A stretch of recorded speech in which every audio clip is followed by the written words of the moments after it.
आज हम लोग कुछ रेयर एक एक रेयर मेडिसिन की बात करेंगे।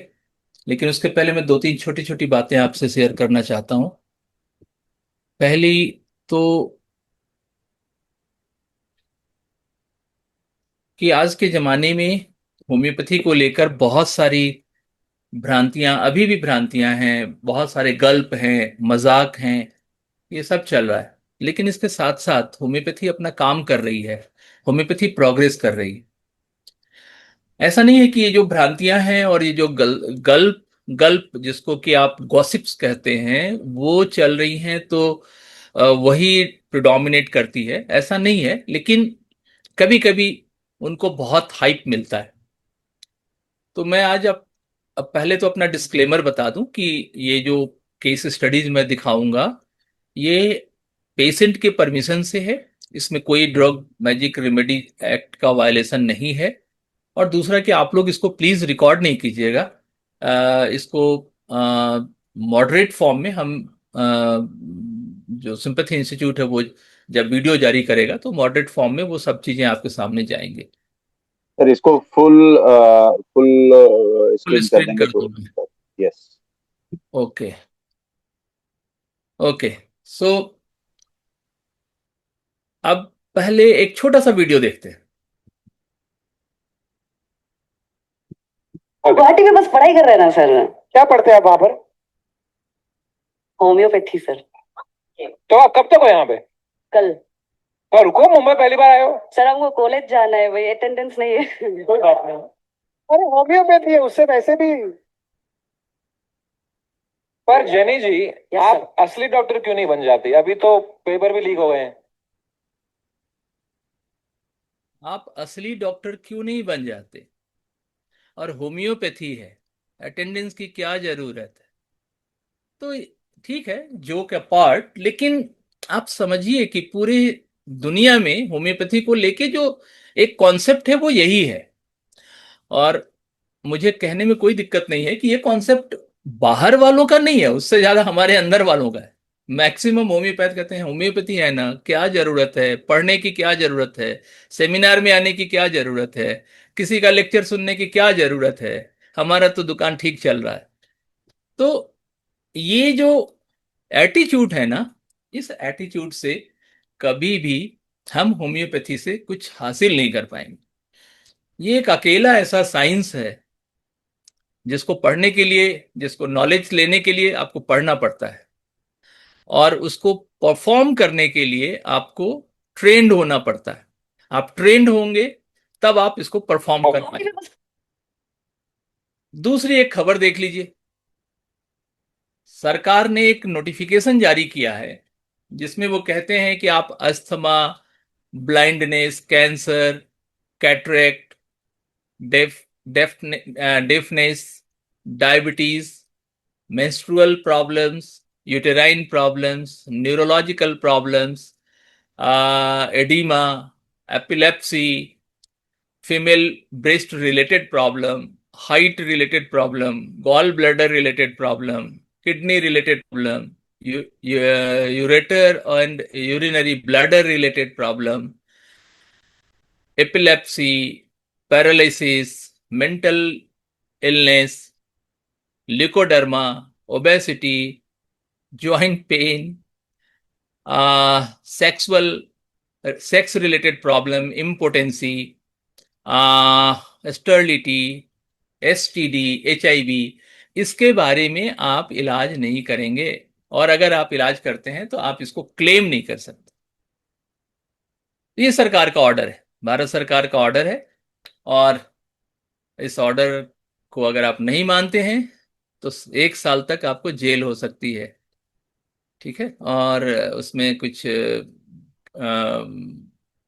क्या बोलते हैं, मॉनेटरी पनिशमेंट्स भी हो सकते हैं। So these are the challenges before homeopaths who are already in the market, practicing very well, studying, doing research, showing cases, but these are the problems. एक तो समाज में प्रॉब्लम है कि होम्योपैथी है ना, क्या होता है। दूसरा, सरकार कह रही है कि आप ये सब नहीं कर सकते। आप कहेंगे कि इस सेमिनार में इसकी क्या जरूरत है? इसकी जरूरत है, मैं एक पॉलिटिकल होम्योपैथ हूं। तो always I keep watching all these things, I keep all these things in my mind while practicing and while giving my lecture, while sharing my experiences. तो इसलिए मैं तो इसको हर सेमिनार में रखता हूं। अब एक आपको वीडियो और दिखा रहे हैं। इस वीडियो को जरा सीरियसली देखिएगा, समझने की कोशिश कीजिएगा कि माइंड रूब्रिक्स के बारे में जो हम लोगों ने बात की थी। माई वॉइस इज क्लियर ना? All is going well? Anyone please? Yes sir. Okay. So हमने जब शुरू में बात की थी माइंड रूब्रिक्स के बारे में, तो आप पेशेंट से जो सुनते हैं उससे ज्यादा पेशेंट को समझिए, वो क्या बोल रहा है, कैसे बोल रहा है, क्यों बोल रहा है। फिर आपको जो रूब्रिक है वो समझ में आएगा। ओके। आपका लागत है हमारी स्टोरी नॉनसेंस है। और नहीं तो क्या, तुम्हारे प्लानिट की राष्ट्रीय भाषा भोजपुरी है। अरे हमरे गोले पे तो कोनो भाषा ही नहीं है। माइंड से बतियाते हैं, कोनो कंफ्यूजन ही नहीं। यहाँ तो बोलते कुछ है और मतलब कुछ और निकलता है। एक एक शब्द के चार चार मतलब। ऐसे मुंडी हिलाओ और बोलो अच्छा है अच्छा है, मतलब सब ठीक ठाक है, वेरी गुड। आंख बड़ी करके बोलो अच्छा है तो मतलब साफ में है। तुम्हारी अम्मा का एक्सीडेंट हो गया, अच्छा साफ। फिर गुस्सा आता है तो आवाज लोड हो जाती है, अच्छा हमको सिखा रिया है, अच्छा। और जब सोचते हैं तो लंबा वाला अच्छा। अच्छा, शब्द के साथ साथ एक्सप्रेशन पर भी ध्यान देना पड़ता है, तब जाके बात समझ में आती है ससुरी। बहुत है कंफ्यूजन है, पूरा 6 घंटा लगा हमको भोजपुरी सीखने में। शब्द के साथ साथ एक्सप्रेशन पर भी ध्यान देना पड़ता है, और इतना समय लगाया तब समझ में आया कि इसके बोलने का मतलब क्या है। तो जब तक हम बोलने का मतलब, मरीज के कहने का आशय नहीं समझते हैं, तब तक हम होम्योपैथी में इन ही नहीं कर पाएंगे। वो तो अपनी बातें बोल के चला जाएगा, और वो वही बोलेगा मरीज जो पिछले क्लिनिक से सुन के आया है। डॉक्टर साहब कह रहे थे माइग्रेन है, डॉक्टर साहब कह रहे थे तुमको गॉल ब्लैडर में पथरी है, तो वो भी वही भाषा बोलेगा। वो पेशेंट की भाषा है ही नहीं, वो डॉक्टर की भाषा बोल रहा है, और हमें पेशेंट की भाषा चाहिए। तो जब तक हम पेशेंट की भाषा हमारे सामने नहीं आएगी, हम होम्योपैथी में इन ही नहीं कर सकते। तो इसलिए शब्द के साथ साथ एक्सप्रेशन को भी समझना जरूरी है। पेशेंट का जो कंप्लेन है वहां से रेमेडी निकलती है, दवा वहीं से निकलती है। इसलिए आप पेशेंट के कंप्लेन को फोकस कीजिए, पेशेंट के बोलने के तरीके को फोकस कीजिए, पेशेंट के बोलने के पेस को फोकस कीजिए, किस पेस में बोल रहा है, उसका मकसद क्या है, क्या कहना चाह रहा है। शब्द पर बिल्कुल मत जाइए, उसके भाव पे जाइए। इसलिए कभी कभी हमारे कुछ दोस्त अच्छे डॉक्टर्स वो मेटाफर में घुस जाते हैं कि नहीं इसका ये मतलब। मेटाफर में आप फंस जाएंगे। मेटाफर के बारे में मैं इतना ज्यादा नहीं बोलूंगा, नहीं तो हमारे बहुत सारे फ्रेंड्स हैं सेमिनार देते हैं, वो नाराज हो जाएंगे। लेकिन मेरा मानना है कि मेटाफर पर जब आपका बहुत कमांड है तब आप मेटाफर को यूज कीजिए, अदरवाइज आप पेशेंट को ब्लैक एंड व्हाइट सुनिए, एक लेमैन की तरह सुनिए। पेशेंट आपको अपनी बातें कह देगा। आज हम रेयर रेमेडी की बात करेंगे। रेयर रेमेडीज क्या है? रेयर रेमेडीज का मतलब कि ऐसी दवाइयां जो बहुत कम प्रैक्टिस में है। हो सकता है कुछ दवाइयां बहुत पहले से आ गई हों, कुछ दवाइयां अब नई नई आ रही हैं, कुछ ऐसी दवाइयां हैं जो पॉलीक्रिस्ट हो गई हैं जिनका बहुत उपयोग होने लगा है, लेकिन हमें नहीं पता। क्योंकि हमारे यहाँ सेमिनार का कल्चर तो है, लेकिन वो सेमिनार का कल्चर वो वाला नहीं है। बस गेट टुगेदर, मिल लिए, थोड़ा हेलो हाय हो गया, कुछ केसेज हमने दिखा दिए, कुछ केसेज आपने दिखा दिए। तो इस तरह से हम एक तरह से खाना पूर्ति कर रहे होते हैं। आई एम सॉरी टू से, हम खाना पूर्ति कर रहे होते हैं। लेकिन अगर एक अच्छा ग्रुप तैयार होता है तो हम सब लोग मेहनत करके कुछ अपने एक्सपीरियंसेस शेयर कर सकते हैं, और उससे काफी कुछ सीखा जा सकता है। सो रेयर रेमेडीज मीन्स बहुत कम इस्तेमाल में आने वाली दवा, लेकिन वो बहुत पावरफुल है, बहुत अच्छी है। आपको मैं एक दो केसेस दिखाऊंगा, उससे आपको समझ में आएगा। आइए एक केस देखते हैं। ये केस माइग्रेन का है। यह एक 47 ईयर्स की महिला है, बैंक में नौकरी करती हैं। अच्छा, ये सब आप लोगों ने पहले देखा हुआ है? नहीं तो फिर मैं दूसरे स्लाइड पे जाऊंगा। ये सेमिनार आपने देखा है कभी, इनमें से कोई भी?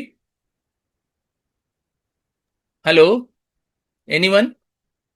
हाँ, ये केस देखा है नहीं देखा है ये तो पता नहीं, जब आप केस डिस्कस करें तो समझ में आएगा। अच्छा अदरवाइज वेबिनार तो हम अटेंड करते ही। अच्छा अच्छा, तो शुड आई कंटिन्यू ना? Yes yes. ओके। ये एक महिला है, बैंक में नौकरी करती हैं, आजकल वो अपनी माँ के साथ रहती हैं। ये थोड़ा पुराना केस है, 3-4 साल पहले का। उन्हें 16-17 वर्षों से माइग्रेन की शिकायत है। पिछले 15 वर्षों से वो अपने पति से अलग रह रही हैं, उनका आपस में विवाद चल रहा है। इसी विवाद की वजह से वो अपनी माँ के साथ रहती हैं। वो अपने काम पे ज्यादा ध्यान नहीं दे पाती।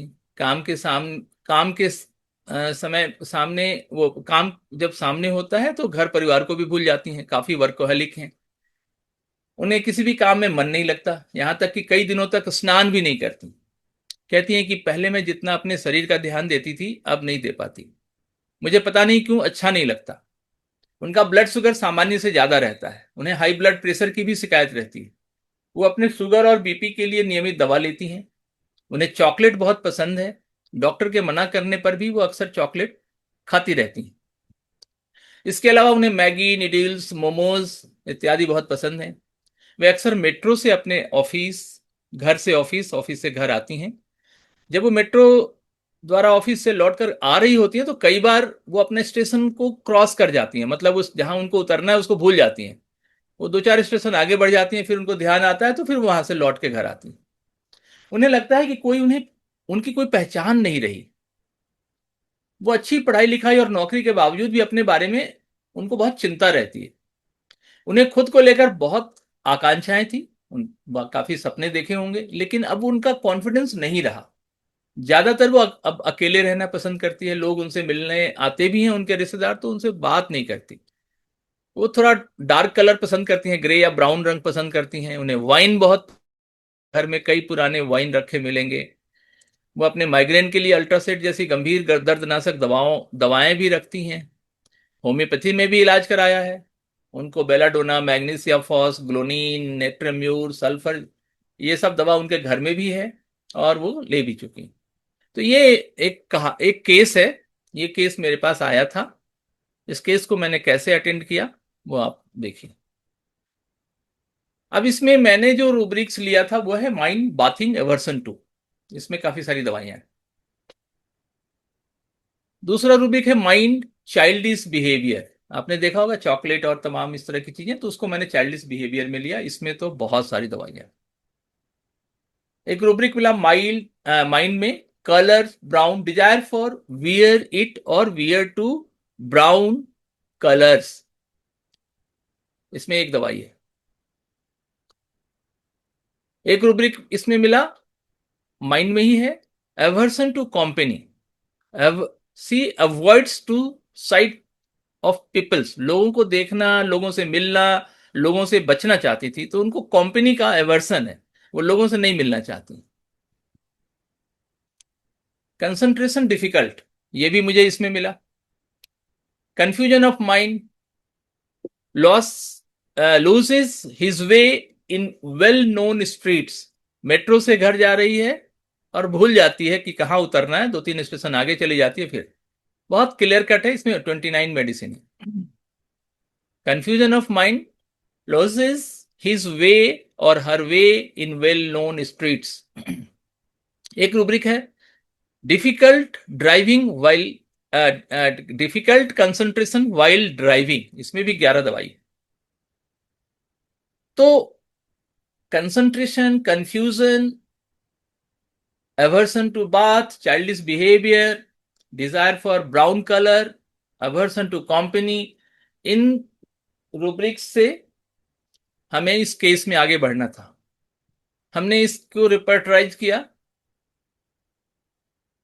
तो प्रोमिनेंटली एक दवा आई, पॉजिट्रोन। आप देख रहे हैं काफी, मतलब ऑलमोस्ट ऑल सिम्टम्स कवर कर रहा है। नक्स, सल्फर, सब काफी कम है इसमें। 7 में 7 हमने रूब्रिक्स लिए, 7 आउट ऑफ 7 कवर कर रहा है पॉजिट्रॉन। 6 रूब्रिक्स में से 6 कवर कर रहा है नक्स। फिर इस तरह से ग्रेजुअली 5-4 आप देख रहे हैं, और हमने इसको यही दिया। इसका फॉलोअप ठीक ठाक था। मैं इसका फॉलोअप इस पे नहीं लिखा, लेकिन मैं आपको बता सकता हूं ये काफी करीब 2024 का केस है। इनको काफी हेल्प मिला था। बाद में फिर ये केस मेरे पास टिका नहीं था, इसलिए इनका एक ही फॉलोअप मेरे पास है। इससे ज्यादा मेरे पास आई नहीं। शायद उनके फैमिली की कई इश्यूज थे, वो शायद ट्रांसफर लेकर कहीं बाहर चली गई थी, पुणे वगैरह चली गई। फोन पे बात होती थी, लेकिन फिर हमें दवाई देने का मौका नहीं मिला बस। लेकिन उन्होंने कहा कि डॉक्टर साहब मुझे काफी आराम। एक और केस लेते हैं। यह केस एक कैंसर सर्वाइवर का है। उनके प्रोस्ट कैंसर की सर्जरी 15 साल पहले हुई थी। अब उनकी उम्र 65 वर्ष है। वो एक वृद्धाश्रम में रहते हैं। उनकी पत्नी का निधन 2021 में कोरोना से हो गया था। वे बताते हैं कि उनका अपनी पत्नी से नहीं बनता था। उनकी पत्नी सखी स्वभाव की थी। उनका इकलौता बेटा 4 वर्षों से नीदरलैंड में रहता है। अकेलेपन के बावजूद वे काफी दयालु स्वभाव के हैं। उन्हें अपने साथ वालों के साथ लुका छिपी, चुगली आदि खेल खेलना पसंद है, लेकिन अपने रिश्तेदारों से वो नाराज रहते हैं। उन्हें हर काम में जल्दी मची रहती है। अपने स्तर पर वे जरूरतमंद की मदद करते रहते हैं। उनका अपना पेंशन, उनका अपना एक इकोनॉमी है, जिसकी वजह से वो टाइम पास करते हैं और कुछ हेल्प भी करते रहते हैं। वे एक अंध विद्यालय को हर महीने दान भी देते हैं। उन्हें घूमना अच्छा लगता है। उन्हें डर रहता है कि कहीं कोई उनकी जान न ले ले। उनको फियर ऑफ डेथ भी है। वे अखबार में छपी ऐसी खबर पढ़कर डर जाते हैं कि जैसे कहीं किसी मोहल्ले में कोई ओल्ड कपल रहते हैं तो उनकी हत्या कर दी गई धन के लालच में। इस तरह की खबरों से वो डर जाते हैं, और वो मेंशन भी करते हैं। उन्होंने 2-3 अखबार की कटिंग भी रखी रखी थी, तो दिखाई भी थी। उनको डर रहता है कि कहीं कोई उनकी जान न ले ले। उनकी कैंसर की दवा अभी भी चलती है। अब उनके गले में गांठ है, जिससे वे डरे हुए हैं। उन्हें लगता है कि अब उनके गले में कैंसर हो गया। पहले वो कैंसर प्रोस्टेट वाला था, लेकिन अब उनको लगता है कि गले तक पहुंच चुका है। डॉक्टर के अनुसार ये अभी बेनाइन एक गांठ सी है, लेकिन उनको भरोसा नहीं। उन्हें लगता है कि कहीं ये भी कैंसर ही है, डॉक्टर बता नहीं रहा है। उन्हें इस बात का भी डर है कि कोई उनको मार सकता है, कोई उनकी जान ले सकता है। उन्होंने पतंजलि हरिद्वार से भी दवा हुआ काफी ली। अब वे काफी परेशान हैं। ये एक केस।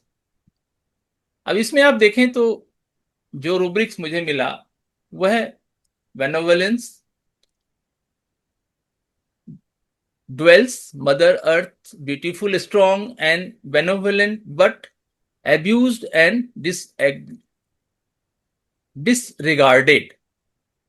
ये रूब्रिक बहुत इंटरेस्टिंग है। ये रूब्रिक मुझे मेरे एक सीनियर डॉक्टर की मदद से मैंने लिया कि उनके मन में पैट्रियोटिज्म तो है, काफी वो उदार सोच वाले भी हैं, लेकिन डिसरिगार्ड उनको अच्छा नहीं लगता। सेंसोरियस, क्रिटिकल फ्रेंड्स विथ डियरेस्ट, वो अपने जो अच्छे परिचित लोग हैं, रिश्तेदार हैं, उनसे भी वो बहुत मिलना नहीं चाहते। चाइल्डिश बिहेवियर, आपने देखा कि वो बच्चों की तरह खेलते बहुत हैं। नर्वस, रेस्टलेसनेस, डांसिंग एम्ब्ल्योरेट्स, जब वो कुछ अम्यूजमेंट्स होता है, कुछ इन्वॉल्व होते हैं तो उनको अच्छा लगता है। हाँ, delusion, imagination, hallucination, attack, being attacked by women, उनको लगता है कि कोई उनको मार देगा, कोई उनकी जान ले लेगा। हाँ, फियर, कैंसर का भय है। ये उनके रूब्रिक थे। और जब हमने इसको रेपर्टराइज किया तो इसमें भी पॉजिट्रॉन आया। लगभग ऑलमोस्ट सारा सिम्टम्स कवर किया। एक तो ड्वेल्स ऑन मदर अर्थ वाला जो है कि इतनी खूबसूरत दुनिया है और उसमें मतलब फिर एक और है restlessness, nervousness, dancing ameliorates. Single medicine पड़ी हुई है पॉजिट्रॉन। एक और सिंगल मेडिसिन है delusion, imagination, hallucination, attack, being attacked by women. ये भी सिंगल मेडिसिन है। इनको बहुत आराम आया, हमने पॉजिट्रॉन दिया था। तो इन दोनों केस में, एक केस में तो बहुत दावे से मैं नहीं कह सकता, लेकिन इस केस में मैंने पॉजिट्रोन देखा। आपने अगर इस केस को शुरू में ठीक से सुना तो पहले वाले केस के आसपास ही केस था। इनकी सिचुएशन अलग है, लेकिन केस लगभग मिलता जुलता केस था। तो इस तरह से हम लोग माइंड रूब्रिक का इस्तेमाल करके रेपर्टरी की मदद से मेडिसिन तक पहुंचते हैं। आइए एक और केस देखते हैं। 2-3 केस है, उसके बाद फिर थोड़ा सा इस पर चर्चा करेंगे। एक 31 वर्ष की महिला है, उनका डिप्रेशन का केस है।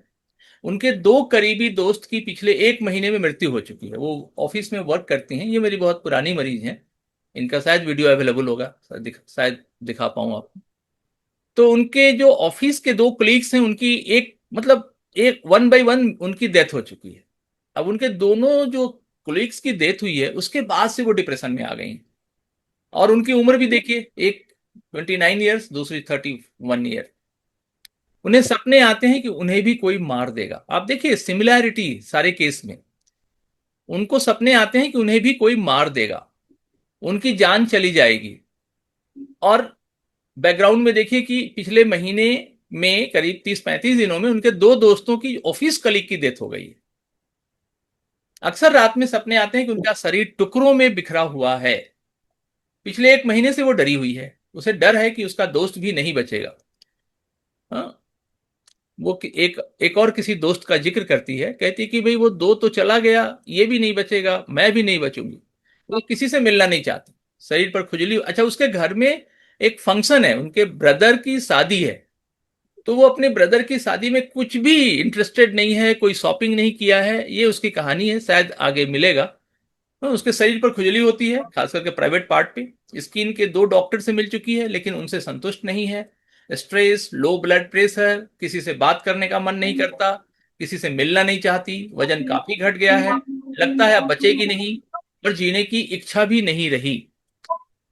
ये केस है, ये 2024, ये भी 2024 का केस है। आइए, इसका वीडियो अवेलेबल है, आप इनकी आवाज सुनिए। के बाद फिर अभी वो फ्रेंड गुजरी है ना, उनको मतलब जो भी फर्स्ट स्टेज 1 पे कैंसर कैप्चर हुआ, स्टेज 4 तक चला गया। डॉक्टर्स ने बोला कि इसके बाद सिर्फ 2 साल है। घर वालों ने कभी बताया ही नहीं है बात, क्योंकि उन्हें हमेशा से लगता है कि स्वाति स्ट्रेस ले लेती है छोटी छोटी बातों का। आपकी कलीग थी? वो सर मेरी बचपन की फ्रेंड थी। मैं जैसे जॉइंट फैमिली में रही हूँ, तो मेरे चाचा जी की जो बेटी है, उसकी क्लास में उसकी बेस्ट फ्रेंड, और घर में जैसे आना जाना, हर एक फैमिली फंक्शन में साथ रहना। तो मेरी बहन की जब शादी थी, तो अभी दिसंबर में, तो 4 दिन हमारे घर थी। उस टाइम पे मैंने उससे खुल के कभी पूछा नहीं, क्योंकि मुझे ऐसा लगता है कि लेकिन उसको पता था कि उसको बीमारी है? उसको पता था कि उसके पास ट्रीटमेंट चल रहा है। 2 साल है लास्ट। तो तुम्हारी इतनी क्लोज फ्रेंड होते हुए भी उसने बताया नहीं कि उसको? नहीं, मैं उसको इसलिए नहीं बताया क्योंकि जब इतने क्लोज होते हैं ना, तो घर में भी सबको लगता है कि स्वाति को ना पता चले कि वो इन चीजों का स्ट्रेस लेती है बहुत ज्यादा अपने आप को। ठीक है, तो ये कब की बात है? ये अभी 20 दिन हुए हैं। 20 दिन मुश्किल से होंगे। तो पहले जब अभिषेक गुजरे, तो उस टाइम पे वो इससे पहले गुजर चुका? हाँ, वो इससे पहले गुजरे। वो आपका कलीग था? हाँ, वो कलीग था। वो 10 मार्च को गुजरे थे। अच्छा। तो जब पहले वो गुजरे, तो मैंने बताया था आपको कि सेम डे जब मैं उनके वहां पे थी, घर पे गई, तो स्ट्रेस इंड्यूस्ड पेन था यहाँ पे स्टमक में, है ना। डॉक्टर ने उस टाइम पे भी बोल दिया था, एंटीबायोटिक उन्होंने दी थी, पर उन्होंने तब भी बोल दिया था कि ये स्ट्रेस इंड्यूस्ड पेन है। अब जब ये महिमा, जब ये लड़की गुजरी, और जब गुजरी, तो जैसे ही मुझे शाम को पता कितने चला। साल की रही होगी? 29 साल की लड़की, 29-30। और जब वो गुजरी, तो उस लड़की को पता था, उसने लास्ट में आकर बोल दिया था कि मैं कीमोथेरेपी नहीं करवाऊंगी। वो पहाड़ों में चली गई थी, और वो साल भर से वहीं थी। बस अभी जब मेरी बहन की शादी थी, तो यहाँ आई थी 4 से 5। हिमाचल में कहीं चली गई थी। उसने वो सुना होगा कि डाइट और लाइफस्टाइल चेंज से सब चीजें कंट्रोल हो जाती हैं, तो वहाँ कहीं आश्रम वाश्रम में चली गई थी। नहीं, वो मैक्लोडगंज गई होगी, तिब्बती कुछ उसी तरफ गई थी, है ना। मैं तो इतना डर के मारे, मुझे लगा कि मैं निकल नहीं पाऊंगी, तो मैंने पूछा ही नहीं ज्यादा, ना मेरे घर वालों ने मुझे बताया। अब इसके बाद फिर जब उसका सुना, दोपहर को सुना, शाम को फिर मेरा स्ट्रेस इंड्यूस्ड पेन।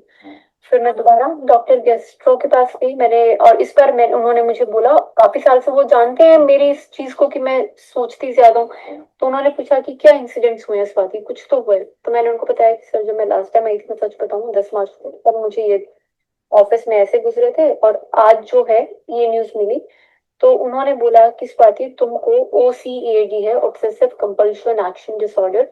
कुछ लोगों को दिक्कत होती है कि वो बार बार जाके हाथ धोते रहते हैं। तुम्हें दिक्कत होती है कि तुम किसी का भी कुछ सुनती हो, तुम्हें लगने लगता है कि वो या तो तुम्हारे साथ हो रहा है, या फिर तुम उस चीज का स्ट्रेस अपनी बॉडी पे लेके जाती हो और फिर वो फिजिकल पेन में कन्वर्ट होना है। उन्होंने बोला कि ये साइकेट्रिक प्रॉब्लम है तुम्हारी। मैं ये तो नहीं बोलूंगा कि तुम किसी साइकेट्रिस्ट के पास जाओ, लेकिन तुम इस चीज को देखो कि तुम कैसे अपने आप को डिटैच करोगी लोगों से। तो साइकोलॉजिकली सर तो ये चीज है, मैं इन इस थॉट से ना, इन चीजों से बाहर नहीं निकल पा रही हूँ। मैं रात को सोती हूँ ना, तो मैं इन दोनों लोगों के ख्यालों में गुम रहता है मेरा दिमाग। पहली बात तो मैं सो ही नहीं पाई कितने दिन। मैं पूरे अभी तक, अब दो चार अ, 2-4 दिनों से मैं सोने लगी हूँ। और अगर मैं सो भी रही हूँ ना, तो मुझे सपने में सिर्फ ये लोग आते हैं। मतलब अगर ये लोग नहीं आ रहे तो ऐसे सपने आते रहेंगे कि मुझे कोई बीमारी हो रही है, फिर मैं उठ जाऊंगी अचानक से डर के, फिर मैं अपने आप को फिजिकली चेक करती हूँ, नहीं नहीं सब ठीक है, यहाँ दर्द तो नहीं हो रहा। और ना एक तो ऐसा हो रहा है कि जैसे मैं रात को सोती हूँ ना, और अगर ये हाथ ऐसे मुड़ा हुआ है, शायद वो कि पंखे की हवा से, कि थोड़ा जैसे आजकल पंखा चलाना पड़ रहा था, तो ना अकड़ा हुआ फील होता है। फिर मुझे 1 से 2 मिनट लगते हैं उस अकड़ाहट और उस दर्द को खत्म करने में। तो थोड़ा सा एक ये सब तो मुझे लग रहा है साइकोलॉजिकली। ये जो बाकी की प्रॉब्लम्स शुरू हो गई हैं, ये अलग ही तरीके की। ये मैं आपको बता रही थी कि नीचे वो सैनिटरी पैड के यूज से जो रैशेस पड़ने शुरू हुए, है ना। डॉक्टर मैंने इनको दिखाया, इन्होंने ये सैंपल करके ये एक बीमारी निकाली किया है। मैं डॉक्टर विकास खेड़ा काफी बचपन में कभी उनके पास जाती थी, उन्होंने कह दिया ये कुछ भी नहीं है। उन्होंने फिजिकली चेक किया, बोला कुछ नहीं। उन्होंने एक डॉक्टर लेडी डॉक्टर डॉक्टर सीमा लाल को बोला इनको रेफर करो। इन्होंने भी बोल दिया कि ये रिपोर्ट बहुत ही बेकार है, मैं आज जाकर इसको चेक करूँ ना, इनकी कोई क्रेडिबिलिटी नहीं है। तो उन्होंने बोला कि मुझे फोर्स मत करो कि मैं इनके बारे में कुछ भी गलत बोलूं, बट तुम्हारी स्किन में कुछ भी ऐसा नहीं है। ये है, ये जरूर पैड्स यूज करने से हो सकता है, लेकिन ये भी कहीं ना कहीं तुम्हारे स्ट्रेस की वजह से ये सब दिक्कतें आ रही हैं। जो डॉक्टर ने सही, हाँ, इन्होंने बोल दिया कि मुझे मत ये सब बताओ जो दवाइयाँ। इन्होंने बोला, डॉक्टर बिंदल ने सर ये प्रिस्क्रिप्शन लिखी मुझे लास्ट कल, और बोला कि ये 8 महीने का कोर्स है, बीच में बंद नहीं करेंगे, LFC PFC पता नहीं क्या क्या। फिर कल में मैं डॉक्टर विकास खेड़ा के पास गई। उन्होंने बोला कि जो उन्होंने टेस्ट है ये, मैं इस रिपोर्ट को नहीं मानता, स्किन को देखने में कुछ भी ऐसा नहीं है जैसा ये लिखा है। उन्होंने भी बोला कि मैं इनको कोई क्रेडिबिलिटी मैं नहीं मानता, मैं नहीं मानूंगा, तुम एक लेडी डॉक्टर को दिखाओ, सीमा लाल। उन्होंने रेफर किया। उन्होंने बोला कि ये दवाइयाँ बहुत ही गलत हैं, ये बिल्कुल नहीं खानी है। फिर मैंने आज इनको दिखाया। मैंने इनको नहीं बताया कि इस डॉक्टर, इन्होंने आपके पास भेजा है। इन्होंने भी चेक किया, सब कुछ किया। उन्होंने बोला मुझे इसका एक भी सिम्टम नहीं नजर आ रहा, और इस डॉक्टर की मेरे पास जितनी भी रिपोर्ट्स हैं सब में यही बीमारी है, ये दवाइयाँ बिल्कुल नहीं खानी है। उन्होंने मना कर दिया, उन्होंने भी मना कर दिया। क्रेडिबिलिटी कैरियर जीरो है। मुझे फोर्स मत करो कि मैं किसी के लिए कुछ गलत बोलूं, बस तुम समझ जाओ। उन्होंने ये दवाइयाँ लिख के दी हैं। 2 दवाइयाँ, एक क्रीम है, बाकी उन्होंने लाइफ स्टाइल और लास्ट में उन्होंने बोला कि अपने स्ट्रेस को थोड़ा सा मैनेज करना सीखो, कि तुम कैसे अपनी चीजों को, और कैसे इन चीजों से बाहर निकल सकती हो। क्योंकि उन्होंने भी पूछा कि ये जो चीजें हैं ना कहीं स्ट्रेस की वजह से होती हैं। तो मैं स्ट्रेस मैनेज नहीं कर जो रैशेज हैं सर, रैशेज नहीं है। हाँ। स्किन देखने में जो इन्होंने भी देखी, हाँ। बोला तो डॉक्टर बिंदल ने भी यही था, हाँ। देखने में नहीं है। इन्होंने बोला कि ना तो देखने में है, और ना मैं विश्वास कर रही हूँ कि स्किन के नीचे कुछ है। हाँ। डॉक्टर खेड़ा को ने भी यही बोला, कुछ भी नहीं है, सैनिटरी पैड से फ्रिक्शन से जरूर हुआ होगा। अगर आप मेरा हाथ देखो ना सर, जैसे देख रहे हो खुजला खुजला के कैसा हो गया। हाँ। ये चीज, ये एक अंगूठे के पास है, ऐसी है कि यहाँ पे तो उसी जगह, हाँ, ये 3 जगह है। ये शायद आजकल जैसे कपड़े बच्चे के मैं हाथ से धो रही हूँ, तो शायद साबुन कभी जिंदगी में यूज नहीं किया, आप कर रही हूँ, उसकी वजह से हुआ। इन्होंने मेरा पूरा मुंह खोल के देखा और स्किन टच की, तो उन्होंने बोला कि मुझे ऐसा कोई सिम्टम नहीं लग रहा कि मैं तुम्हें दवाई दूं, हम 3 हफ्ते के बाद मिलेंगे और तुम ये शुरू करो। लेकिन वही होता है ना कि मैंने इनको भी बहुत क्लियरली बोला कि मैम मैं आपको दिखा रही हूँ सेकंड ओपिनियन के लिए, लेकिन मैं होम्योपैथिक ट्रीटमेंट के लिए ही जाऊंगी। तो उन्होंने मुझे नहीं रोका, उन्होंने बोला आपको जहाँ विश्वास है आप जाओ, मैं आपको नहीं रोकती, आप उनसे बात कीजिएगा ये दवाई कितनी हार्श है और कितना है, जहां आपका विश्वास हो आप बिल्कुल वहां करो। इन्होंने मुझे नहीं रोका, और इन्होंने ये भी बोला कि वो भी आपको यही कहेंगे कि स्ट्रेस इंड्यूस्ड बॉडी में चेंजेस हैं, स्ट्रेस मैनेज करोगी तो ये चीजें अपने आप लाइफस्टाइल के साथ ही ठीक हो जाएंगी। तो सर मैं स्ट्रेस नहीं ठीक कर पा रही हूँ, मैं नहीं सो पा रही हूँ, मेरा काम में इतना सा भी मन जिसको कहते हैं लगना। मेरे भाई की शादी है सर संडे को, और मेरे घर वाले मुझे बुला बुला के थक जिसको कहते हैं ना गए हैं। कहाँ है ब्रदर? गुड़गांव में ही सर, 20 मिनट के रास्ते पे। मैं घर नहीं जा रही हूँ क्योंकि मैं इन सब चीजों से ऊपर ही नहीं आराम पा से रही। जाओ। मेरा मन ही नहीं लग रहा है, मेरे घर वाले नहीं, परेशान हो गए हैं कोई कि परेशान मैं नहीं। फोन जाके खाने बंद कर दिए। शादी में जाओ, आराम से इकलौता भाई, जाओ जाओ जाओ, शादी शादी, शादी में जाओ, आराम से जाओ। मेरा और दिमाग, सिंपल से नहीं नहीं नहीं, ठीक है। मेरा बीपी इतना लो हो गया कि परसों मैं ऑफिस में चक्कर खा के गिर गई। जब वहां चेक किया, मेडिकल रूम लेकर गए तो बीपी था 90/67। उन्होंने बता दिया, फिर डॉक्टर को बुलाया गया वहां पे भी, तो वही सेम क्वेश्चन कि आप स्ट्रेस में हो। अब मैं जहां बैठती हूँ जिस सीट पे, साथ वाली सीट पे वो बंदा बैठता था, मैंने रिक्वेस्ट भी किया कि मैं यहाँ बैठ के काम नहीं कर पाऊंगी। सीट चेंज करने के बाद भी ना, मैं भूल ही नहीं पा रही हूँ। मतलब मैं, जो कहते हैं ना कि दिमाग खराब हो जाना, वैसा नहीं नहीं मुझे दोबारा मेरी बात अरे में ठीक हो जाओ, ऐसा कुछ नहीं, सब कुछ। मेरे भाई की शादी है, मैंने कोई एक होता है ना, एक तैयारी, एक बहन को कुछ करना होता, नहीं मतलब नहीं, ठीक हो जाओगे। खुशी के माहौल में भी मैं ना सर पिछले 1 महीने से किसी से नहीं मिली हूँ। मैं घर की चार दीवारी से बाहर नहीं निकली हूँ, ना मेरा मन कर रहा है। मेरे हस्बैंड मुझे बोलते हैं चला, अभी भी आए हुए हैं, फिर उन्होंने बोला कि डॉक्टर दाकस तो अकेले जाके बात करेगी ना, तुझे अच्छा लगेगा शायद। मैं बाहर निकल पा रही हूँ, उसी चार दीवारी में रहना ही मुझे अच्छा लग रहा है। कभी कभी मुझे तो अब उठता है कि मैं निकलूं यहाँ से बाहर, इससे थोड़ा बाहर जाऊं। मत नहीं कर पाते लोग, मुझसे कुछ खुशी की बात करते हैं ना, सुनने का मन नहीं करता। मुझे लगता है यार ये सब बेकार की बातें हैं। वो भी खुशी थे दोनों। शादी कब है ब्रदर की? इस संडे को, कमिंग संडे। कमिंग संडे, ये तो कल संडे है, उसके बाद वाले। हाँ जी। आराम से जाओ उसके शादी में, कोई दिक्कत नहीं, मैं एक दवाई देता हूँ। नंद की भी शादी है बुधवार की। हाँ, सब सब करो, कोई दिक्कत नहीं, अब दवाई दे रहे। फोन से बात करने का मन ही कोई बात नहीं नहीं, कोई बात नहीं, अभी हम एक दवाई देते हैं, उससे आपको बहुत फर्क आएगा। डॉक्टरों के पास, और आप मानेंगे नहीं, जिसके भी पास जा सके, this is stress induce, this is stress induce, this is nothing, ये मेडिकल साइंस में कोई कुछ है ही नहीं। तुम क्यों स्ट्रेस ले रही हो, क्यों जीने की, एक होता है ना जीने की इच्छा खत्म हो जाना, वैसा अंदर के बाद फिर अभी वो फ्रेंड गुजरी है ना, उनको मतलब जो भी फर्स्ट। तो आप लोगों ने इस केस को देखा, यहाँ पे आप लोग कुछ इंटरवीन करेंगे अगर आप लोगों को कुछ लगता है, या फिर मैं आगे कंटिन्यू करूं? हेलो, हम लोग हैं? जी जी जी जी बिल्कुल। बिल्कुल। शुड आई कंटिन्यू, या आपको कुछ लगता है इस संबंध में? जो मैंने आपको एक केस डिस्क्रिप्शन दिया इसके पहले, राइटअप, वो हम्म, के ही इन्हीं का केस डिस्क्रिप्शन है। उसमें से जो मुझे समझ में आया था वो मैंने लिख भी दिया था, ताकि आपका समय बचे। अगर आपको लगता है इसको और कुछ समझना चाहते हैं, आप देखिए जो बातें ऊपर के डिस्क्रिप्शन में मैंने लिखी, कि 2 कलीग्स की इसकी डेथ हो चुकी है, ये कितनी डरी हुई है। इसके बगल वाली सीट पर बैठता था, इसके भाई की शादी है 1 हफ्ते के बाद, और उसी फैमिली में ननद की शादी है, लेकिन ये गई नहीं है, मिलने नहीं गई, सगे भाई की शादी है। आप देखिए कि कितना स्ट्रेस है।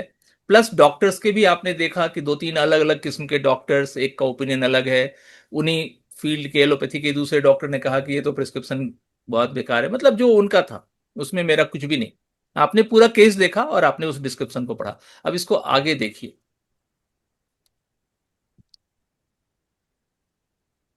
आज कहीं ना कहीं वही दोबारा सिचुएशन है, ये दोबारा आई है जो 2020 3-4 दिनों के बाद। वैसे ही हो गया, यहाँ पे चले जाऊंगी।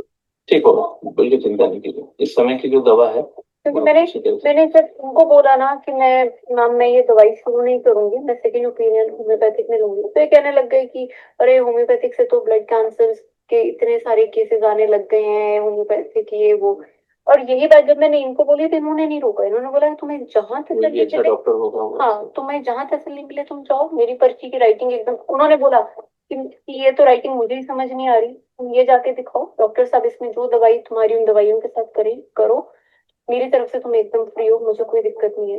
और वही बात जब मैंने इनको बोली तो ये तो अलग ही उस पे भड़क गई एकदम से मुझ पे। ये कोर्स साल भर का है, मेरे 35 साल की एक्सपीरियंस में एक भी पेशेंट वापस। मैंने कहा आपको जाके नाम मेरे साथ में सेकंड ओपिनियन थी। वो आज कल की ये सब बात है और मैं फिर आज बस आपके पास आ गई। तो ये केस है, ये सेकंड फॉलो अप था।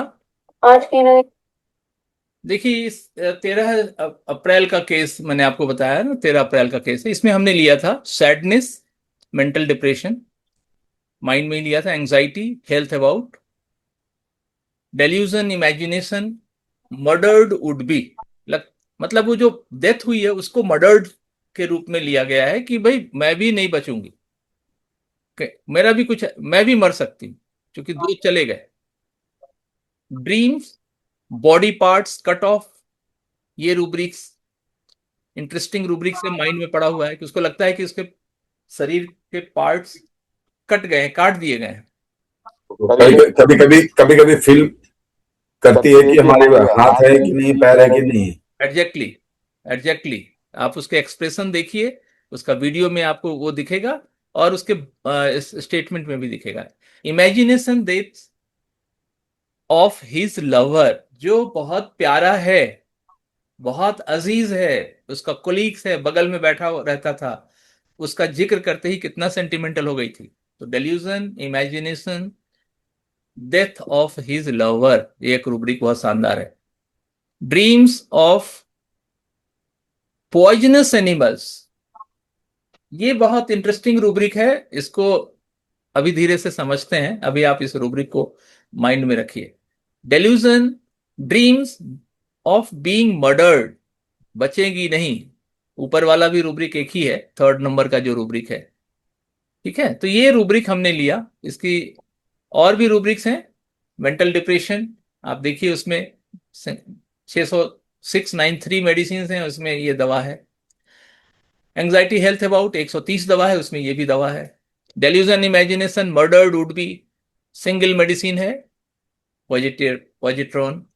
Dreams of body parts cut off, 3 दवाई हैं, एक है positron. Delusion, imagination, death of lover of his, single medicine है, positron. Dreams of poisonous animals, 2 दवाई है जिसमें एक है positron. Dreams murdered being of, 38 दवाई है, उसमें एक दवाई है पॉजिट्रॉन। इसका फॉलोअप देखिए, फॉलोअप इसका वॉइस रिकॉर्डिंग है सिर्फ। हेलो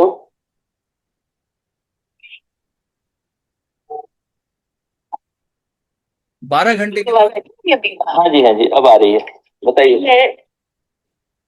अभी सुबह तक मैं 3 डोज खाई है जी, 4 4 गोली, और ना मैं रात को कल पहली बार मैं शांति से सो पाई हूँ। Very good. मैं इतना अच्छा सोई हूँ कि मेरा 7 बजे भी जो अपने आप किसी डर से नींद थी ना वैसे नहीं खुली। जी, और मैं 8 बजे तक ही सोई हूँ कि नहीं आज अच्छी नींद आई है इतने दिनों के बाद, तो अच्छे से सो जा। आज से मैं लेट उठी हूँ और मतलब थैंक यू सो मच। मुझे नहीं पता दवाई ने क्या असर किया है, बट मेरे दिमाग में कोई थॉट एक बारी भी नहीं आ रहा। और आज मैंने सोचा आज मैं अपने घर जाऊंगी, मेरा मिलने का मन कर रहा है लोगों से। सोचे कि मैं घर जाऊं, फंक्शन की तैयारी हो रही है तो देख के आऊंगी सब कुछ कैसे है। बढ़िया तो बढ़िया। आप ये सब कंटिन्यू करूँ ना यही हाँ जी, दवाई? हाँ जी। और ये दवा सही है, क्योंकि आपको वेलबींग फीलिंग मिल रही है ना, तो दवा। हाँ, मैं सर मैं 1.5 महीने के बाद कल रात को शायद सोई हूँ अच्छे से, कि मुझे कोई चिंता नहीं, कुछ नहीं, कोई गंदे थॉट नहीं, सपने भी एकदम अच्छे वाले।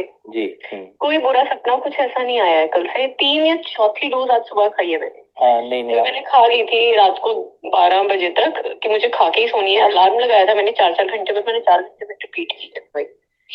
Very good. आपको आराम आएगा, तो आप ये सब अपने घर के फंक्शंस निपटा लो, आपकी जो आपकी बहन और भाई की जो शादी है, हाँ जी, इसके बाद फिर आप आओ, फिर हम इसको थॉरली रिव्यू करेंगे, और मुझे लगता है कि 1 हफ्ते में काफी फर्क आ जाएगा। काफी फर्क आ जाएगा। ठीक है sir, thank you so much. Thank you. Okay. तो आपने हेलो, आपने देखा कि 12 घंटे का, 12-13 घंटे का ये फॉलोअप है। उनका कॉल आया, पहले तो मिस कॉल था, फिर हमने उनसे कहा कि हम कॉल को रिकॉर्ड करेंगे, कहे हाँ सर कर लीजिए। तो फिर मैंने इधर से कॉल किया और फिर जो बातचीत हुई वो आपके सामने है। कभी कभी हम इतने सीरियस डिप्रेसिव केस में, जहाँ की 9 9 महीने दवाई चलेगी, एलोपैथी के साइकेट्रिस्ट बोल रहे हैं, वहां पर इतने कम समय में अगर आपकी दवा सही है तो इससे भी कम समय में रिजल्ट आता है। और मेरे पास ऐसे कई सारे केसेस हैं। हेलो, हम लोग हैं। जी जी जी जी बिल्कुल। बिल्कुल। ओके सर, अब इनका एक और फॉलोअप है, उसको सुन लीजिए। माइंड वाइज तो मैं एकदम परफेक्ट स्टेट ऑफ माइंड में हूँ। 30 तारीख मैं 1.5 2 महीने से सो नहीं रही थी रातों को। मतलब मेरे क्योंकि थॉट्स बहुत नेगेटिव चल रहे थे। अभी ऐसा कुछ भी नहीं है, मुझे बहुत अच्छी नींद आती है। वो जो आपको डर लग रहा था, लग रहा है मतलब मैं कल कुछ हो जाएगा। हाँ, मैं आपको वही बता रही हूँ, मैं कल किसी से मिली तो वो बता रहे थे उनके कोई मतलब समवन पास्ट हो गई। तो पहले जो मैं ये बात सुनती थी ना तो बहुत ही अंदर तक पता नहीं मुझे ऐसे डर बैठ जाता था। मैं मतलब ऐसे फिजिकली अपना वो देखती कि मैं ठीक हूँ ना, या फिर मैं एकदम से सुनते ही ना अगले 3 4 घंटे के लिए मेरे दिमाग में चलता ही रहता था कि ऐसा ऐसा कुछ भी नहीं है। ठीक हो ना? आपने सुना, कह रही थी कि मैं अपने पार्ट को छू के देखती थी कि मैं ठीक हूं ना। हाँ, आपको एक एक रूब्रिक इसमें। फिर मुझे और जैसे एक नॉर्मल इंसान रिएक्ट किया और वो मेरे दिमाग में बात रही भी नहीं। वरना पहले क्या था कि मुझे सपने में भी वही बातें रिपीट होती रहती थी, फिर मैं रात को उठ जाती थी, नींद पूरी नहीं होती थी। अभी मुझे लग रहा है मुझे नींद थोड़ी जरूरत से ज्यादा आ रही है, मैं अच्छी नींद ले रही हूँ। Very good. तो मेंटली मैं एकदम सर परफेक्ट हूँ। अभी मुझे ऐसा लग रहा है कि इससे अच्छा स्टेट ऑफ माइंड शायद नहीं था मेरा अभी। Very good. तो सर माइंड ये सिचुएशन है जब हम एक सही दवा से किसी मरीज तक पहुंचते हैं, उसके इलाज की बात करते हैं। ये सारे रूब्रिक्स थे, आपने देखा।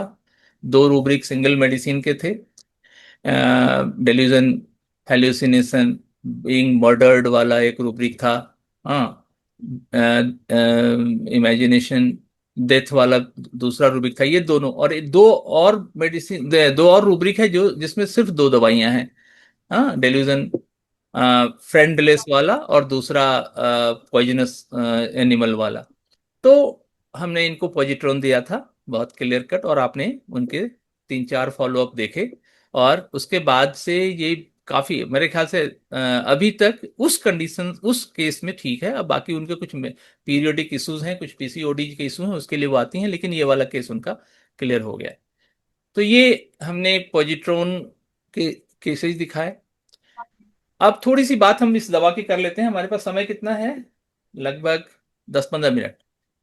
देखिए, ये दवा पॉजिट्रॉन को मीसा नॉरलैंड ने प्रूव किया है, और ये उनकी प्रूविंग्स हैं। ये उनका एक प्रोलॉग है, उनकी जो प्रूविंग्स हैं। इनकी पूरी प्रूविंग्स का जो बुकलेट है मेरे पास है, उसमें इन्होंने कैसे दवा को प्रूव किया, 1997 में इन्होंने इसको प्रूव किया था। तो वो उन्होंने लिखा है, उस पर हम लोग कभी डिटेल में, जब हम लोग ऐसा संयोग होगा कि हम लोग कुछ ऑफलाइन सेमिनार में मिलेंगे, तो मैं आपको पूरा डिस्क्रिप्शन इसका दूंगा। पॉजिट्रॉन क्या है? बेसिकली पॉजिट्रॉन, आपने वो पैट स्कैन देखा है, सुना है ना, पैट स्कैन में पॉजिट्रॉन ही यूज होता है। पॉजिट्रॉन बेसिकली एक एंटी मैटर इसको बोलते हैं। स्टीफन हॉकिंस की जो किताब है a brief history of time, उसमें पॉजिट्रॉन पर बहुत शानदार चैप्टर है, एंटी पार्टिकल, एंटी मैटर। इस पर जब आप पढ़ेंगे, बड़ा इंटरेस्टिंग है। जिनको भी साइंस फिक्शंस और साइंस फिलोसफी में रुचि है तो वो पढ़िए। A brief history of time is a wonderful book. उसमें आपको 3 दवाइयों का जिक्र है। उनमें जो उनका डिस्क्रिप्शन है, उसमें से 3 होम्योपैथी की नायाब दवाइयां आई हैं, उनमें से एक पॉजिट्रॉन है। ये पॉजिट्रॉन बेसिकली यूक्लिप में इलेक्ट्रॉन जो चक्कर लगाता है, उसके अपोजिट एक एक एक दूसरे किस्म का इलेक्ट्रॉन चक्कर लगाता है। और ये केमिस्ट्री की बहुत ही बेहतरीन मतलब डिस्क्रिप्शन है। जब आप पॉजिट्रॉन के बारे में पढ़ेंगे तो वो एक अलग किस्म का स्पेस क्रिएट करता है, और उसमें जो एनर्जी बनती है, हाँ, वो बहुत शानदार एनर्जी होती है, वही पॉजिट्रॉन है। आमतौर पर इसका डिस्क्रिप्शंस डॉक्टर शंकरन की एक यूनिक किताब है, उसमें मिलेगी। मीरा मिसा नॉरलैंड की जो प्रूविंग की बुक है वो करीब 60-70 पेज की, वो बहुत शानदार है, उसको आप लोग देखेंगे, ढूंढिएगा तो मिल जाएगा। आमतौर पर पॉजिट्रॉन एक इलेक्ट्रॉन और एक पॉजिट्रॉन होता है। पॉजिट्रोनियम में एक इलेक्ट्रॉन और एक पॉजिट्रॉन होता है, जो बेसिकली एंटी इलेक्ट्रॉन के रूप में जाना जाता है। यानी कि इलेक्ट्रॉन के अगेंस्ट एक चार्ज होता है, एक स्पिन होता है जो इलेक्ट्रॉन के अगेंस्ट परिक्रमा करता है, और उनके फ्यूजन से जो एनर्जी निकलती है उसको पॉजिट्रोनियम बोलते हैं।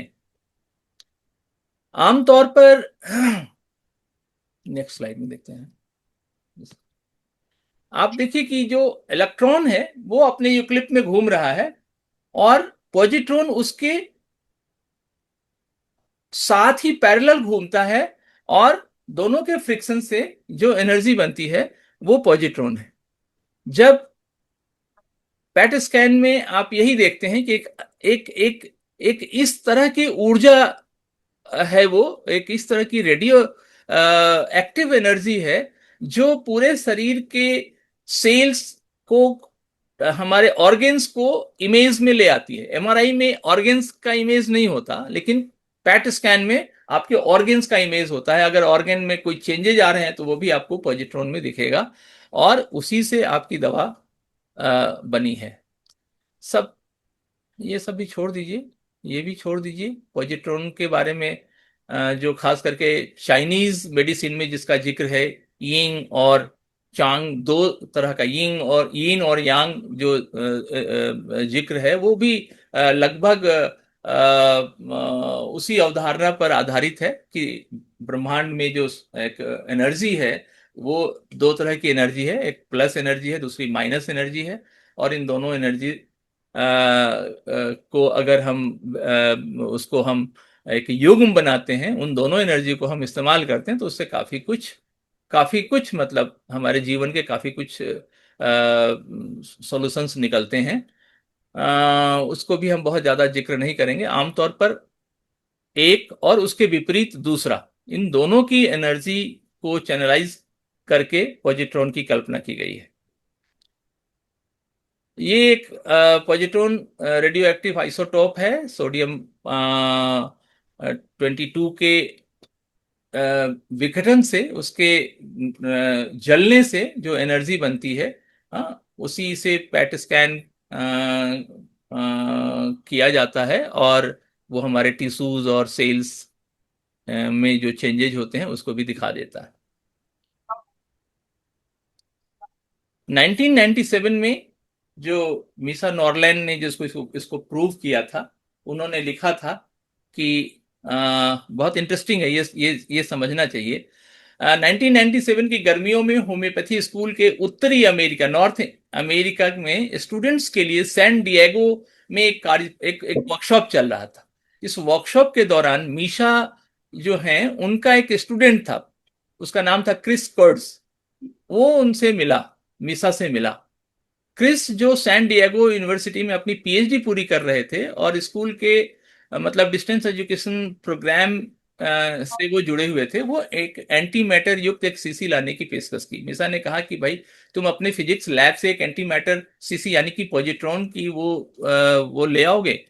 तो उसने कहा, उस लड़के ने कहा कि हाँ ले आएंगे, ये तो काफी सीरियस मामला है। तो मिसा ने कहा कि नहीं, अगर ले आओगे तो बहुत बड़ी बात होगी।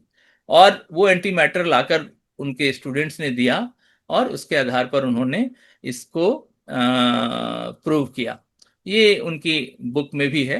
मैंने एक छोटा सा अंश वहां से निकाल के आपको बताया था। पॉजिट्रॉन आपने देखा होगा कि पैट स्कैन में क्या करते हैं कि वो जो रेडियो एक्टिव सब्सटेंस को फ्यूज कराते हैं, इलेक्ट्रॉन और एंटी इलेक्ट्रॉन को, उसकी वजह से बॉडी के अंदर के सारे सेल्स, टिश्यूज, ऑर्गेन्स सब रिफ्लेक्ट होते हैं, और उसकी इमेज को हम जमा कर लेते हैं। ये अलग है, एमआरआई सीटी से बहुत अलग है, और इससे पता चलता है कि हमारा ऑर्गन, किडनी या लीवर, उसमें कहाँ खराबी है, कहाँ नहीं खराबी है। ये सब पैट स्कैन के से ही संभव हो पाया। इससे ब्लड फ्लो का भी पता चलता है, आपके बोन मैरो का पता चलता है। ये बहुत इंटरेस्टिंग मतलब स्कैनिंग है।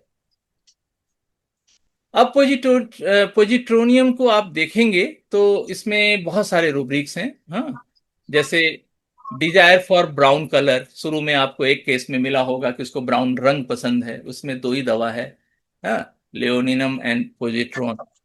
Dzire for brown colour, desire to wear brown colour, इसमें अकेली दवा है पोजिट्रॉन। डिजायर फॉर ऑरेंज, हाँ, इसमें चार दवा है, उसमें एक पॉजिट्रॉन है। डिजायर फॉर रेड, इसमें 8 दवाइयां हैं, उसमें एक पॉजिट्रॉन है। एंजाइटी हेल्थ अबाउट में 130 दवाइयां हैं, उसमें भी पॉजिट्रॉन है। एवर्सन मदर टू, इसमें 3 दवाइयां हैं, पॉजिट्रॉन है उसमें। सेंसोरियस क्रिटिकल विथ डियरेस्ट फ्रेंड, ये इस लड़की के केस में भी था, इसमें 12 दवाइयां है, उसमें भी एक पॉजिट्रॉन है। Dancing, desire for dancing ameliorate, desire for dancing, उससे उसको एम्ब्लियोरेशन मिलता है, इसमें 14 दवाइयां हैं, उसमें भी पॉजिट्रॉन है। Delusion imagination being attacked by women, single medicine है। एक केस में आपको लग रहा था कि उसको जान का खतरा है और वाइफ से उसके झगड़े चल रहे थे, तो उसको लगता था कि वाइफ के साथ रहेंगे तो वो मार देगी, तो इसीलिए वो वृद्धाश्रम चला गया था, आपको याद होगा। Delusion imagination, body parts, dry is the body part, उसके सारे अंग सूखे हुए हैं, उसके अपने उस शरीर को छू के बता रही थी लड़की, उसमें सिंगल रूब्रिक है एंड सिंगल मेडिसिन है, positron. Delusion illusion, tigers cat, उसको जंगली जानवर दिखते हैं, 2 दवाई है, पॉजिट्रॉन एक है। Delusion imagination sees tigers, single medicine. Delusion wrong suffered has, इसमें 10 दवाइयां हैं, जिसमें एक पॉजिट्रॉन भी है, इसमें और भी बहुत इंटरेस्टिंग दवाइयां हैं। नाजा, ये लोगों ने पढ़ा भी होगा, आप लोगों ने भी पढ़ा होगा। हायोसियामस, नाजा, लेकेसिस, ये रॉन्ग सफर्ड में है। Desire fluffy things, single medicine, positron. Dreams of poisonous animals, 2 दवाई, एक पॉजिट्रॉन, दूसरी टेरेंटोला। तो ये पॉजिट्रॉन की मटेरिया मेडिका है। आप इससे समझ सकते हैं कि कितना कॉमन रूब्रिक्स है जिसको कि हम अपने डे टू डे प्रैक्टिस में देखते हैं। लेकिन अगर आप इसको रेपर्टाइज करेंगे, अगर आप उसको ठीक से जोड़ेंगे, तो आपको पॉजिट्रॉन मिल सकता है। आपके क्लिनिक में ऑन एन एवरेज हफ्ते में एक पेशेंट तो पॉजिट्रॉन का आता ही होगा। अगर आपकी क्लिनिक ठीक ठाक चलती है तो आप गौर करेंगे, और अभी से अगर आपने नहीं गौर किया तो गौर करना शुरू कीजिए। इसका मतलब ये नहीं कि हर मरीज में पॉजिट्रॉन ढूंढिए, लेकिन आपको अगर ऐसा कुछ दिखे तो आप जरूर पॉजिट्रॉन को पढ़िए और कंसिडर कीजिए। और सबसे बेस्ट है रेपर्टरी, लेटेस्ट रेपर्टरी, उससे खास करके जो मैक रेपर्टरी है डॉक्टर शंकरन की, या जो रडार ओपस है, उससे भी आप यहां तक पहुंच सकते हैं। इसमें है ड्रीम मर्डर्ड बीइंग, इसमें 38 मेडिसिन है, उसमें भी पॉजिट्रॉन है। Dream stabbed, dread of being stabbed, इसमें भी पॉजिट्रॉन है, 3 दवाई है। हाँ, इंडिफरेंस, एपैथी, लव्ड वन, अपने जो सगे हैं उससे उनको बहुत लगता है कि वो उनसे उनको प्यार नहीं रह गया, उसमें भी पॉजिट्रॉन है, लगभग 38 मेडिसिन है। ठीक है। डिजायर टू पेंट, इसमें एक दवाई है फाल्को। हाँ, ये तो खैर दूसरे दूसरे संदर्भ में है। तो आप इस तरह से देख रहे हैं कि पॉजिट्रॉन में 2-3 चीजें बहुत क्लियर है, और पॉजिट्रॉन का माइंड सिम्टम्स, माइंड रूब्रिक्स बहुत क्लियर है। और जब भी आप कुछ सीरियस केसेस में कामयाब, अगर आपको लगता है कि कई डॉक्टरों से लौट के ये केस आया है, तो और आपके पास अब आया है, तो फिर आप सोचिए कि हम माइंड रूब्रिक्स को लेते हैं, माइंड रूब्रिक्स से हम उसमें इन करते हैं, और आप देखिए कि 12 घंटे के अंदर पेशेंट का वेलबींग लौट आया, और लगभग एक हफ्ते के बाद का जो फॉलोअप है उसमें तो कहती है कि मैं बिल्कुल ही ठीक हो गई हूं। सबसे इंपॉर्टेंट कि 12 घंटे में वो उस स्टेट से बाहर निकल चुकी है, वो रेडी है अपने भाई की शादी में जाने के लिए, ननद की शादी में जाने के लिए, वो एक हफ्ते में कवर कर रही है सारा कुछ, और उसको कोई डर नहीं लगता, कोई भी, वो सारे स्टेट से बाहर निकल चुकी है। तो this is miracle, and I think this only can be possible with the mind rubrics, if we have learned the art of taking mind rubrics in the patients. तो मैं सोचता हूं कि यहीं मैं रोकता हूं, इसमें बहुत सारे, सब पूरी मटेरिया मेडिका है, ये करीब 60 पेज और है, मैं सोचता हूँ कि यहीं रोकता हूँ। अगर आप लोग कहेंगे तो अगले सेमिनार में इसको कंसिडर, इसको हम और आगे, अगर पॉजिट्रॉन को पढ़ना चाहेंगे तो और आगे इस पे हम लोग बढ़ेंगे। इसके जो फिजिकल सिम्टम्स हैं उस पर भी हम आएंगे। आई थिंक मुझे यहीं रुकना चाहिए। क्या कहते हैं आप लोग? बिल्कुल सर, टाइम ऑलमोस्ट हो चुका है। हाँ, इसलिए और मैंने कहा कि रुकने का तो कोई मना नहीं मतलब आप लोग का तो मन नहीं करेगा, लेकिन मुझे रुकना चाहिए। जी ठीक है। जी जी। ओके। बहुत बहुत बहुत धन्यवाद सर। ये आज हम लोग के आज के वेबिनार में हम लोगों ने पॉजिट्रोनम के बारे में देखा। बहुत डिस्क्रिप्टिव और स्टडी है सर की। और इस पे हम लोगों ने 3 केसेस देखे। 3 केसेस में जो हम लोगों ने रेयर सिम्टम्स और यूनिक सिम्टम्स जो सर के द्वारा देखे गए, कि जो पेशेंट बता रहा है और सर उसको रिकॉर्ड कर रहे हैं, तो यूनिक सिम्टम्स और रेयर सिम्टम्स को हम लोग नोटिस करके और पॉजिट्रिनम के पास हम लोग पहुंच सकते हैं, पॉजिट्रिनम को हम लोग फाइंड आउट कर सकते हैं। तो बहुत बहुत धन्यवाद sir, thank you very much.